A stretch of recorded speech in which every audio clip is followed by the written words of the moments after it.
Hello, my name is Lennox, and I'm here to tell you a story. Today's story is The Oval Portrait by Edgar Allan Poe. The chateau into which my valet had ventured to make forcible entrance, rather than permit me, in my desperately wounded condition, to pass a night in the open air, was one of those piles of commingled gloom and grandeur which have so long frowned among the Apennines. Not less in fact than in the fancy of Mrs. Radcliffe. To all appearance it had been temporarily and very lately abandoned. We established ourselves in one of the smallest and least sumptuously furnished apartments. It lay in a remote turret of the building. Its decorations were rich, yet tattered and antique. Its walls were hung with tapestry and bedecked with manifold and multiform armorial trophies, together with an unusually great number of very spirited modern paintings in frames of rich golden arabesque. In these paintings, which depended from the walls not only in their main surfaces, but in very many nooks which the bizarre architecture of the chateau rendered necessary, in these paintings my incipient delirium perhaps had caused me to take a deep interest, so that I bade Pedro to close the heavy shutters of the room, since it was already night, to light the tongues of a tall candelabrum which stood by the head of my bed, and to throw open far and wide the fringed curtains of black velvet which enveloped the bed itself. I wished all this done that I might resign myself, if not to sleep, at least alternatively to the contemplation of these pictures, and the perusal of a small volume which had been found upon the pillow, and which purported to criticize and describe them. Long I read, and devoutly I gazed. Rapidly and gloriously the hours flew by and the deep midnight came. The position of the candelabrum displeased me, and outreaching my hand with difficulty rather than disturb my slumbering valet, I placed it so as to throw its rays more fully upon the book. But the action produced an effect altogether unanticipated. The rays of the numerous candles, for there were many, now fell within a niche of the room which had hitherto been thrown into deep shade by one of the bedposts. I thus saw in vivid light a picture all unnoticed before. It was the portrait of a young girl just ripening into womanhood. I glanced at the painting hurriedly, and then closed my eyes.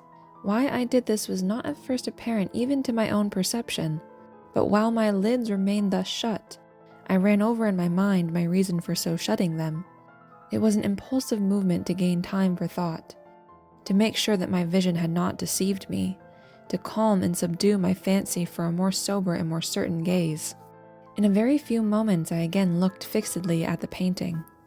That I now saw aright I could not and would not doubt, for the first flashing of the candles upon that canvas had seemed to dissipate the dreamy stupor which was stealing over my senses, and to startle me at once into waking life.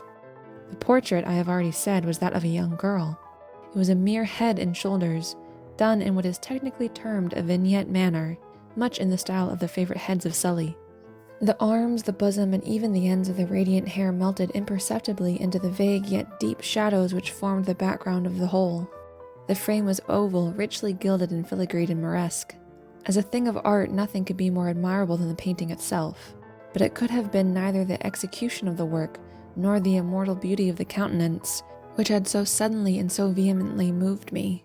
Least of all, it could have been that my fancy, shaken from its half-slumber, had mistaken the head for that of a living person.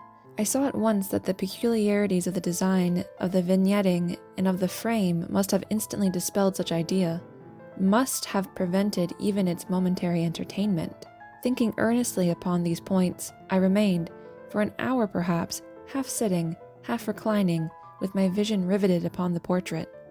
At length, satisfied with the true secret of its effect, I fell back within the bed.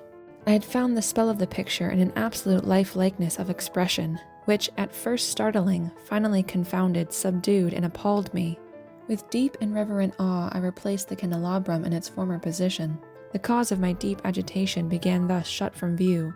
I sought eagerly the volume which discussed the paintings and their histories. Turning to the number which designated the oval portrait, I there read the vague and quaint words which follow.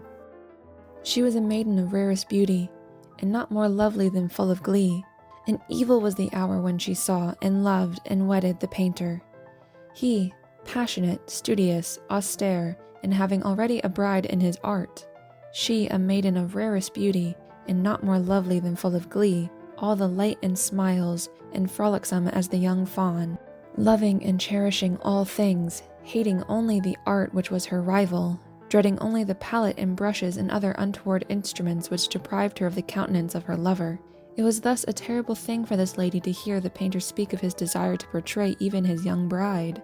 But she was humble and obedient, and sat meekly for many weeks in the dark, high-turret chamber where the light dripped upon the pale canvas only from overhead. But he, the painter, took glory in his work, which went on from hour to hour and from day to day. And he was a passionate and wild and moody man, who became lost in reveries, so that he would not see that the light which fell so ghastly in that lone turret withered the health and the spirits of his bride, who pined visibly to all but him.